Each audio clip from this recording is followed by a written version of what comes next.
De l'histoire à la Renaissance à partir d'un extrait de l'histoire de Venise de Pietro Bembo. Alors peut-être quelques mots avant de contextualisation de l'extrait donc, et de présentation de Bembo. Donc en 1529, le Conseil des 10 de la République de Venise charge l'humaniste d'origine vénitienne Pietro Bembo. Donc je vous donne ses dates en repère. Il est né en 1470 et il est mort en 1547. Donc le Conseil des 10 de la République de Venise charge Bembo de poursuivre en fait l'histoire officielle de Venise que un premier humaniste en fait, Marc-Antonio Sabellico, avait entreprise quelques années plus tôt. Et cette histoire en fait s'achevait à l'année 1486. Donc Sabellico avait composé une histoire en latin, elle aussi, de l'histoire une histoire donc de la République de Venise, qui comprenait 33 livres. Donc, qui commençait à la fondation de la Sérénissime et qui, donc à partir de 697, et qui suivait un principe d'écriture année par année, un principe analytique sur le modèle de Tite-Live. Alors, à Sabellico, en fait, il y a eu un successeur éphémère à Sabellico et qui entre Sabellico et Bembo pour l'écriture de l'histoire de Venise. C'était Andrea Navaggero qui mourut brutalement et qui ne put mener à bien cette tâche. Alors, il y a cette succession de 3 humanistes historiens, Sabellico, Navaggero, Bembo. Donc, ces noms illustrent en fait le fait que les autorités vénitiennes ont parfaitement conscience de l'importance d'une historiographie officielle pour l'image de la République. Alors pourquoi Bembo ? Eh bien le choix de Bembo en 1529 est sans doute motivé à la fois par le prestige et la renommée de Bembo qui a déjà presque 60 ans à cette époque, qui est très connu parce qu'il a été secrétaire pontifical de Léon X. Et donc, les conseils des 10 lui confient cette charge. Alors, cependant, Bembo va accepter avec quelques réserves la tâche donc d'écrire l'histoire de la cité des Doges. Et il fait part de ses réserves dans une lettre qu'il adresse à son ami Giovan Battista Ramuzio, donc en juin 1529, donc quelques mois après avoir été nommé historiographe officiel de Venise. Et dans cette lettre, il met en avant le fait que, alors ça se discute évidemment, mais que l'historiographie convient davantage à un jeune homme actif et entreprenant, impliqué dans les affaires publiques, plutôt qu'à un vieillard lettré comme lui et qui a été homme d'église. En fait, Bembo, alors, n'est pas encore cardinal à cette époque, il sera élu cardinal en 1538, mais il a déjà de nombreuses charges ecclésiastiques. Alors, de fait, les réserves de Bembo peuvent se comprendre. Bembo ne semble pas avoir de grandes aptitudes pour l'histoire, c'est-à-dire que c'est une charge qui lui pose des difficultés. Alors, en dépit de son manque d'enthousiasme, cependant, Bembo va s'acquitter de ce travail avec, on pourrait dire, conscience et professionnalisme. Il va donc prendre la suite de l'œuvre de Sabellico et il va poursuivre l'histoire de la Sérénissime jusqu'à l'année 1513. Alors 1513, c'est une année importante. Alors le travail a été interrompu par la mort, mais c'est une année importante en fait dans la vie de Bembo parce que c'est l'année où Jean de Médicis est élu pape Léon X. Donc comme Bembo était secrétaire de Léon X, c'est une année importante pour lui. Et donc il va pouvoir composer entre le moment où il est nommé historiographe et sa mort, il va pouvoir composer 12 livres d'une histoire de Venise, donc en latin. Alors pour vous donner une estimation de la longueur de l'œuvre, alors on a la chance d'avoir une édition moderne en fait avec une traduction anglaise de l'histoire de la ville de Venise. Elle est parue dans la collection The Hitachi Renaissance Library. C'est une édition qui a été préparée par Robert Tullery Jr. Vous avez toutes les références, en fait, enfin la référence, en fait, avec une seule référence. Vous avez l'exemplier du texte latin dans la pochette, en fait, et donc j'ai mis la référence de l'édition anglaise, enfin américaine. J'ai emprunté le texte à Robert Tullery pour le latin. Et donc c'est en 3 volumes, en fait. Alors, il y a une traduction de travail que j'ai préparée qui n'est pas dans la pochette, que Smaranda allait faire. Moi, je vais vous la distribuer tout de suite. Et en tout cas, donc Tullery, dans sa préface, en fait, a fait un décompte et je vous donne le fruit de ses calculs. Chaque livre comporte entre 9000 et 10 000 mots. Donc, c'est pas non plus des livres très, très, très, très longs, mais voilà, il a rédigé 12 livres. Et pendant, donc, cette rédaction l'occupe de 1529 à sa mort en 1547, en fait. Et donc, pour mener à bien cette tâche d'historiographe, pour laquelle il ne s'enthousiasme pas, Bembo s'est aidé d'importants documents d'archives, et en particulier des chroniques, en fait, de Marin Sanudo, les diaries, composées là en langue vulgaire. Alors, Marin Sanudo, lui, pour le coup, c'est un chroniqueur vénitien, et lui, on sait qu'il aurait sans doute aimé être appelé aux fonctions d'historiographe officiel, mais le Conseil des 10 a choisi Bembo. Alors, ces recherches documentaires qu'il fait pour rédiger les Rerum Venetarum Historiae Libri, ces recherches documentaires vont occuper Bembo, je vous le disais, donc jusqu'à sa mort, à peu près un petit peu avant, 1547. Et ce qui est intéressant aussi de noter, c'est que Bembo est conscient, en fait, il rédige en latin, mais il est conscient de la nécessité de traduire l'œuvre en italien, afin qu'un public large et, on va dire, un peu moins cultivé, parce que le public reste quand même tout cultivé, c'est le public qui a accès aux lettres, puisse y avoir accès. Et c'est intéressant parce que ça, car si vous connaissez un peu la vie de Bembo, et j'y ferai allusion par la suite, Bembo va toujours travailler sur les deux fronts, c'est-à-dire le front latin et le front vernaculaire, en fait. Et alors, ce n'est pas lui qui va assurer la traduction en italien de l'histoire de Venise. De toute façon, l'œuvre, la rédaction de l'œuvre latine, comme elle a interrompu par sa mort, en fait, au moment, en 1547, elle va passer, en fait, devant le Conseil des 10, ça va être une sorte, si vous voulez, de censure, ça va être un peu toiletté, un peu retouché. Impression en 1551 seulement, et à ce moment, en fait, c'est traduit dans la foulée, première édition italienne, 1552. Donc, vous voyez, il y a toujours ce souci quand même si c'est pas lui qui s'en occupe directement, il y a ce souci quand même de travailler sur les deux fronts linguistiques. Alors, à la différence d'un humaniste qui a été historien aussi, qui est Lorenzo Valla, alors là, on est quasiment un siècle avant, puisque Lorenzo Valla meurt en 1457, Bembo, je vous le disais, donc il n'y a pas vraiment d'appétence pour l'histoire, mais surtout, il ne s'est pas intéressé à la question de l'écriture de l'histoire.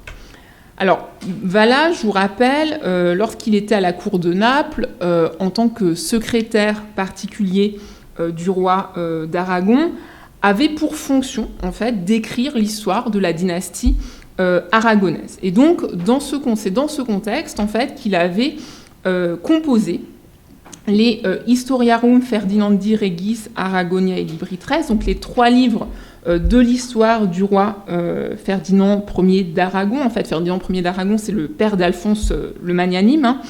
Et ces histoires de Valla constituent l'un des documents les plus intéressants de la pensée humaniste sur l'histoire et l'historiographie.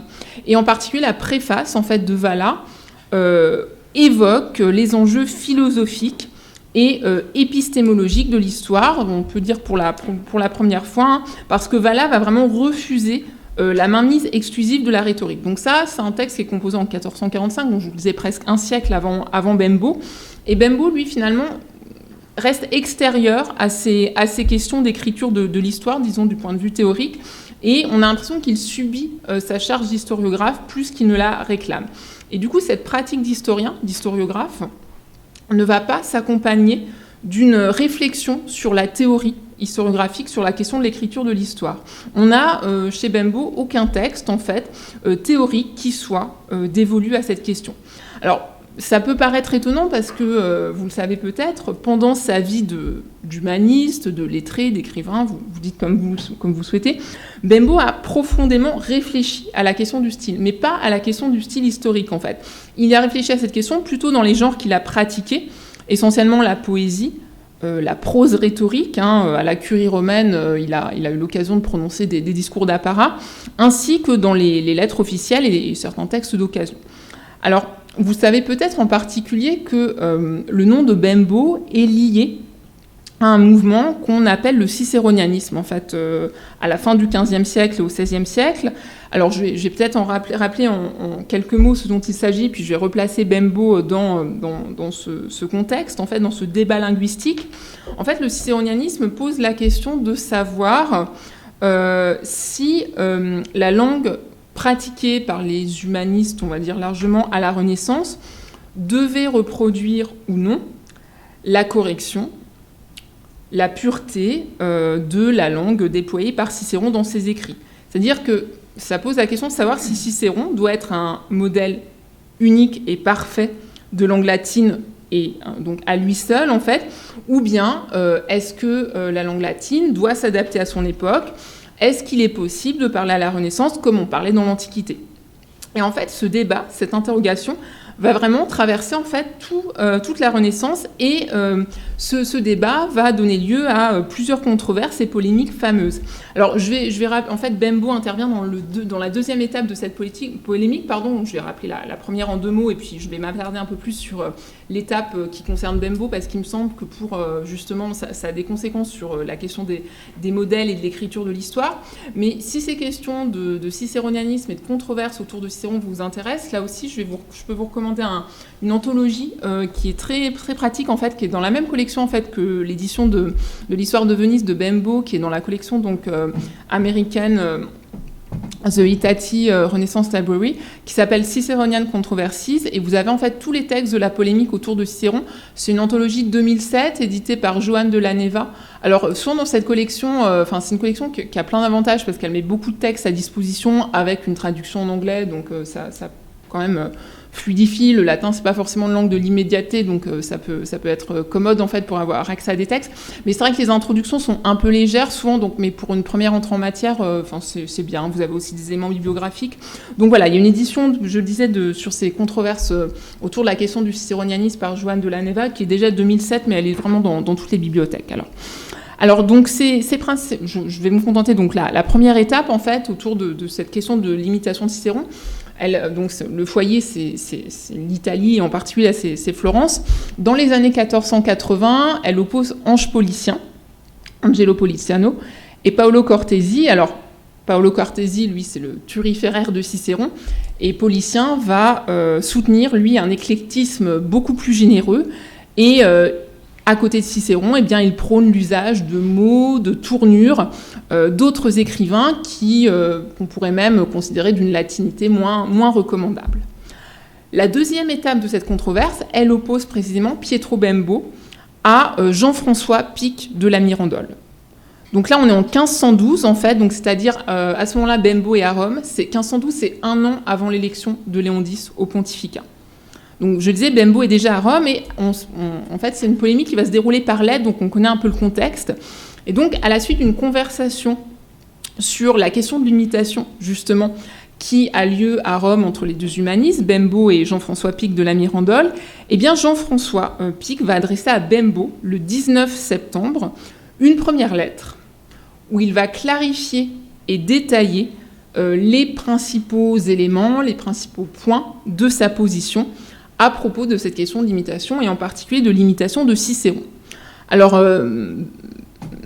Jean-François Pic va critiquer très ouvertement ceux qu'il appelle les imitateurs, les imitateurs dogmatiques, et il souligne l'importance de la créativité personnelle. Et Jean-François Pic réfute la notion de modèle unique et parfait, voilà, tel que peut l'incarner Cicéron. Et c'est une lettre, par ailleurs, on peut le souligner, qui a des accents néoplatoniciens, c'est-à-dire que pour Jean-François Pic, tout écrivain devrait suivre une sorte d'idée, en fait, une idée personnelle, individuelle, singulière, qu'il se fait du style, en s'appuyant toutefois sur de multiples lectures. C'est-à-dire que les lectures vont permettre, en fait, si vous voulez, de se nourrir et de perfectionner, de réaliser cette idée. Voilà. Et l'imitation servile d'un seul écrivain ne doit pas, justement, étouffer cette idée du style. Donc Jean-François Pic marche, en fait, sur les traces des partisans de l'éclectisme de la fin du Quattrocento, comme Policien, mais on est quand même il va un peu au-delà, et il se distingue d'eux par une plus forte mise en relief du concept d'originalité, puis je disais par ses accents de néoplatonisme qui caractérisent sa manière de poser le problème. Et pour Jean-François Pic, en fait, seule vraiment la libre imitation d'auteurs divers peut conduire à la création d'un style authentiquement personnel. Alors il va indiquer une pluralité de modèles antiques, Cicéron, bien sûr, mais aussi César, Salluste, des auteurs plus techniques comme Columelle, Cels, Pline. Et il n'exclut pas non plus d'imiter des auteurs du Quattrocento, comme Ange Policien, par exemple, ou son oncle Jean-Pic de la Mirandole. Et d'ailleurs, lui-même, on remarque quand on lit Jean-François Pic de la Mirandole qu'il va emprunter des images, des thèmes, des expressions aux écrits de Policien ou de son oncle. Alors, que répond Bembo à cette lettre de Jean-François Pic ? Donc lui, il rédige sa réponse le 1er janvier 1513, et sa réponse est constituée de 2 parties bien distinctes. Dans la première partie, c'est la partie de réfutation. Bembo va discuter et donc réfuter les idées de son interlocuteur, de son rival en fait. Alors Bembo insiste sur la nécessité d'imiter et soutient qu'il faut choisir donc un modèle parfait et unique pour assurer en fait au style de qualité, cohérence et unité. Et Bembo s'insurge contre l'éclectisme stylistique de la fin du Quattrocento et il manifeste de franches réserves à l'égard de Policien, et à l'inverse, il loue Cortési. Donc en fait, le fait que Policien et Cortési soient encore cités en fait, par Bembo, ça montre vraiment que la première étape de cette controverse, en fait, 30 ans après, constitue toujours en fait, l'horizon de la polémique. Et dans la seconde partie de la lettre, en fait, Bembo là, expose les grandes lignes de sa propre théorie de l'imitation. Alors les modèles proposés, c'est sans surprise, donc Cicéron pour la prose, Virgile pour les vers. Alors attention, Bembo admet quand même que pour la poésie, le recours à d'autres auteurs que Virgile est possible pour les genres que Virgile n'aurait pas pratiqués, à condition donc de choisir le meilleur représentant de chaque genre. Et dans la deuxième partie, ce qui est intéressant également, c'est de noter que Bembo relève quand même, il y a quand même une contradiction forte dans la thèse de Jean-François Pic, c'est-à-dire que Jean-François Pic va condamner ouvertement l'imitation au nom de la liberté de création de chaque écrivain, mais il reconnaît quand même qu'elle est nécessaire, puisqu'il dit on va pouvoir créer son propre style en imitant, en lisant, en imitant d'autres auteurs. Et donc, voilà, Bembo met le doigt sur cette contradiction. Et dans une seconde lettre, Jean-François Pic de la Mirandole va essayer de gommer cette contradiction, mais sans y parvenir totalement. Alors, qui l'emporte dans cette polémique ? À l'époque de Bembo et de Jean-François Pic, c'est quand même le cicéronianisme qui l'emporte. Surtout, en fait, voilà, cette querelle, cette polémique, là, c'est la deuxième étape de ce débat cicéronien, a lieu juste avant que Bembo soit nommé secrétaire pontifical. Donc c'est quand même une reconnaissance en fait d'une pratique stylistique, d'une pratique littéraire, et c'est vraiment ce qui va dominer le début du XVIe siècle, notamment à Rome. Alors des résistances subsistent, je connaissais peut-être là. Alors je n'ose pas dire la fin de l'histoire, la suite de l'histoire. Vous savez qu'en 1528, Erasme va publier le dialogue cicéronien, qui va donner en fait une nouvelle dans laquelle il tourne en ridicule, en dérision les imitateurs, les maniaques de la lecture et du modèle cicéronien. Et le dialogue d'Erasme va donner une nouvelle vigueur au parti anti-cicéronien. Mais disons, dans un premier temps, dans l'Italie du Cinquecento, dans le milieu romain, ce sont plutôt les cicéronianistes qui vont emporter la partie. Alors, je voulais aussi attirer votre attention sur le fait que Bembo va réussir à étendre ses théories de l'imitation concernant la langue latine à la langue vulgaire. À la fin de en 1525, en fait, il fait paraître un ouvrage, alors qu'il avait commencé depuis longtemps, un ouvrage en vulgaire, en italien, les Prosè della Volgar Lingua. Et dans ces Prosè della Volgar Lingua, eh bien, Bembo va prôner l'usage, là encore, de modèles parfaits et uniques pour la langue vulgaire. Alors, pour la poésie, ce sera Pétrarque. Et pour la prose, ce sera Boccace. Donc vous voyez, on a Pétrarque et Boccace comme parallèles des modèles latins de Cicéron et de Virgile, ou plutôt de Virgile et Cicéron pour garder l'ordre de la comparaison poésie-prose. Alors voilà pour ces quelques remarques sur la conception du style qui était celle de Bembo, et elles me paraissent nécessaires parce que ça va, il me semble, me permettre de mieux comprendre la pratique de Bembo historien, parce qu'évidemment, voilà, un tel humaniste ne pouvait pas rédiger une histoire officielle il est quand même à la fin de sa carrière, à ce moment-là, fin de sa carrière, il a une 60aine d'années, ou au moment où il est nommé par le Conseil des 10, donc voilà, je vous disais, il a beaucoup réfléchi à la question de l'écriture du style, mais pas le style spécifiquement appliqué aux questions historiographiques. Mais en fait, il y a une forme de cohérence quand même entre la réflexion qu'il a pu mener sur le style et l'écriture pendant sa carrière, sa vie d'humaniste, et le moment où il va être confronté à la charge d'historiographe officiel de la République de Venise. Alors, vous vous doutez bien, c'est pas, voilà, il n'y a pas vraiment de suspens. Bembo va faire le choix d'un modèle unique pour l'écriture de Venise. Alors, évidemment, il ne peut pas choisir, pour l'écriture de l'histoire, il ne peut pas choisir exactement Cicéron, puisque Cicéron n'a pas écrit d'œuvre historique. Cependant, Cicéron a écrit sur les questions d'histoire, en fait, notamment dans le De Oratore, le De l'orateur, au livre 2, eh bien, il place une célèbre digression dans la bouche d'Antoine sur le style de l'histoire, sur ce qu'est l'histoire. Et alors, pour le résumer très simplement, il expose, merci Smaranda, il expose le fait que l'histoire doit être composée par l'orateur. Donc, c'est vraiment la tâche de l'orateur, donc c'est une œuvre littéraire par excellence. Et par ailleurs, il donne, Cicéron, à ce moment-là, à travers la bouche d'Antoine, des prescriptions stylistiques assez précises. Il recommande que l'histoire soit composée de périodes amples, dans un style moyen, donc à l'image du style d'Isocrate chez les Grecs et de son élève historien Théopompe notamment. Et il utilise une image pour justement illustrer sa conception du style historique. C'est l'image d'un fleuve au débit à la fois doux et puissant. C'est ça la période en fait historique, c'est un fleuve au débit doux et puissant.